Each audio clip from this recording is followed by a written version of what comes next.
Phone tapping case కేంద్రం పరిధిలోకి వస్తుందన్నారు కాంగ్రెస్ నేత జీవన్ రెడ్డి. కేసీఆర్ 100% ఈ కేసులో ఇరుక్కుపోతారని తెలిపారు జీవన్ రెడ్డి. భావించి టెలిఫోన్ ట్యాపింగ్ అనేది ఏదైతే ఉందో ఇది కేంద్ర ప్రభుత్వ పరిధిలోకి వచ్చే అవసరం ఉంది. Phone tapping state away they can seize of the matter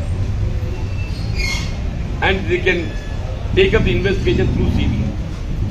KCR 100% ఇందులో ఇరుక్కపోతుంది. 100 సైబర్ క్రైమ్ కింద భావించి టెలిఫోన్ ట్యాపింగ్ అనేది ఏదైతే ఉందో ఇది కేంద్ర ప్రభుత్వ పరిధిలోకి వచ్చే అవసరం ఉంది. Phone tapping state away they can seize of the matter and they can take up the investigation through CBI.